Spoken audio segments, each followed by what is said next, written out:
Se ha dicho que el cerebro humano es la estructura más organizada de forma compleja en el universo, y para apreciarlo solo hay que mirar algunos números.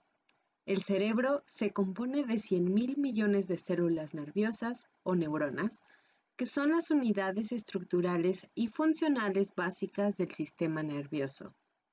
Cada neurona hace entre 1.000 y 10.000 contactos con otras neuronas, y estos puntos de contacto se llaman sinapsis, que es donde se produce el intercambio de información.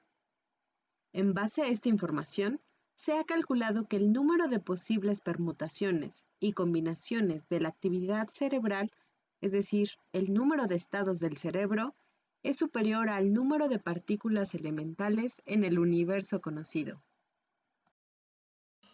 Hola, mi nombre es Diana Ramírez Gaitán y les hablaré brevemente de uno de los métodos más innovadores para estudiar el cerebro, que es la imagenología por tensor de difusión en la resonancia magnética. Para comenzar, es importante conocer los aspectos básicos de la resonancia magnética. A partir de campos magnéticos producidos, se busca la alineación del polo magnético nuclear de átomos de hidrógeno del agua en el cuerpo, o en este caso específico del cerebro. Estos núcleos resuenan a una frecuencia proporcional al campo magnético ejercido, de forma que se puede aplicar un campo de radiofrecuencia para alterar sistemáticamente el alineamiento de los espines de esa magnetización, causando que los núcleos de hidrógeno produzcan un campo magnético rotacional detectable por el escáner del aparato de resonancia magnética. Esta señal puede ser manipulada con campos magnéticos adicionales y así construir, con más información, nuevas imágenes. Electrones, neutrones y protones son los tres tipos de partículas que constituyen el átomo. Tienen una propiedad intrínseca que se llama spin. En la resonancia magnética, las partículas de interés son los protones y neutrones del núcleo atómico, que generan un campo magnético que llevará asociado un determinado momento angular. Cuando un núcleo con spin nuclear, no nulo, es sometido a un campo magnético, el eje del momento angular coincide con la dirección del campo.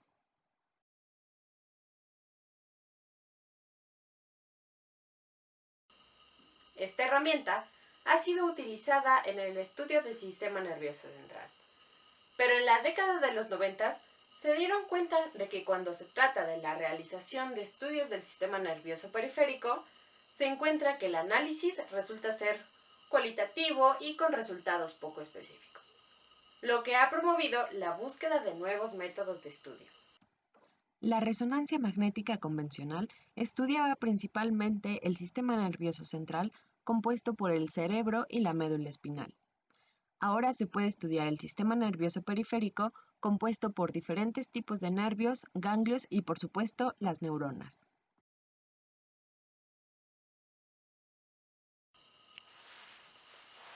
La técnica de imagenología por tensor de difusión, o DTI por sus siglas en inglés, fue creada por Peter Beiser en 1994 como una versión perfeccionada de la imagenología por resonancia magnética.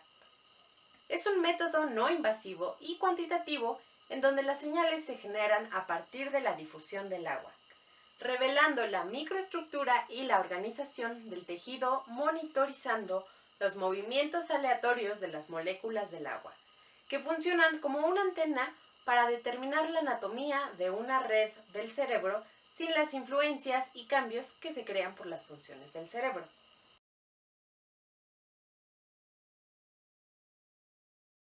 La difusión es la propiedad física que describe el movimiento aleatorio de las moléculas en una solución con concentración uniforme, en respuesta a una energía térmica. Este fenómeno, conocido como movimiento browniano, fue descrito por Robert Brown en 1827, en partículas de polen en una suspensión que mostraba un continuo movimiento caótico. La difusión sirve como herramienta de la resonancia magnética, ya que las moléculas de agua en los nervios periféricos, llamados axones, Difunden principalmente en la dirección del nervio en lugar de difundir en su eje perpendicular, debido a la capa de mielina que los envuelve. Esta propiedad es conocida como anisotropía. La distribución normal del fenómeno de difusión libre está caracterizado por el desplazamiento molecular equidistante en todas las direcciones, el cual se denomina difusión isotrópica. Sin embargo, la difusión en tejidos biológicos, y especialmente en el cerebro, es más compleja debido a que las moléculas de agua tienen restringido el desplazamiento y direccionalidad libre, ocasionando una difusión asinotrópica.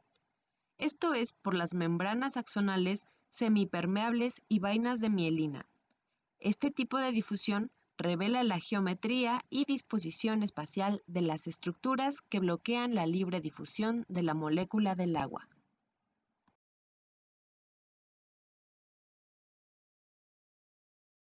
El tensor de difusión es una matriz diagonal y simétrica de 3×3 que necesita como mínimo 6 direcciones de codificación espacial, que son la longitud de los 3 ejes principales y su orientación.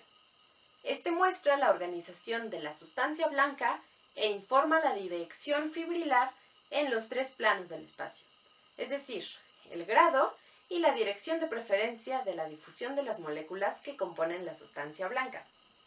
Los datos de difusión dan información respecto a las microestructuras y arquitecturas generales de los diferentes tejidos para cada región analizada. El grado de anisotropía medida describe el desplazamiento molecular y su variación en el espacio, que se relaciona con la heterogeneidad del tejido.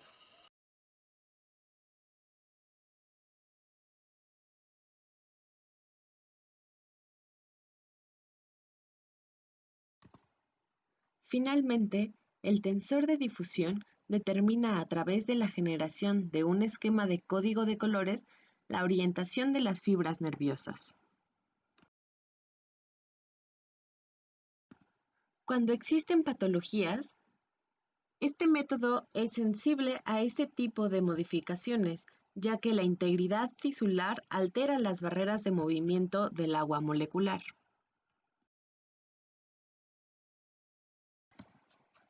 Entre sus aplicaciones médicas principales se encuentra el estudio del estado cerebral de pacientes con esclerosis múltiple.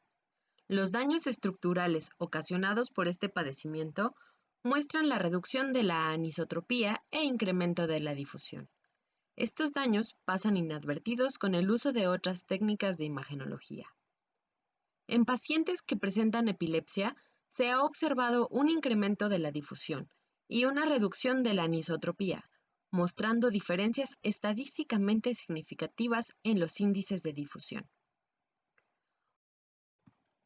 Otra patología es el infarto cerebral, que a partir de la imagenología por tensor de difusión puede ser estadísticamente prevenido. De igual forma, se puede observar el daño causado post-infarto, que tampoco es visible a partir de la resonancia magnética convencional. En la última década, esta técnica de imagenología ha empezado a incursionar en el estudio de la estructura del corazón, en búsqueda de una mayor comprensión de la fisiología cardíaca, así como una futura prevención de padecimientos cardíacos y la preparación prequirúrgica. La imagenología por tensor de difusión es una herramienta de la resonancia magnética que tiene el propósito de obtener más información, con el fin de prevenir y detectar enfermedades, así como la preparación prequirúrgica. La importancia de este método reside en la capacidad de obtener información precisa de la microestructura y microdinámica in vivo de sistemas biológicos, y también por ser el único método no invasivo que nos da esta información. Sin embargo, la física médica sigue avanzando en el estudio de métodos de imagenología a partir de la difusión, en búsqueda de ampliar el campo de aplicaciones de esta.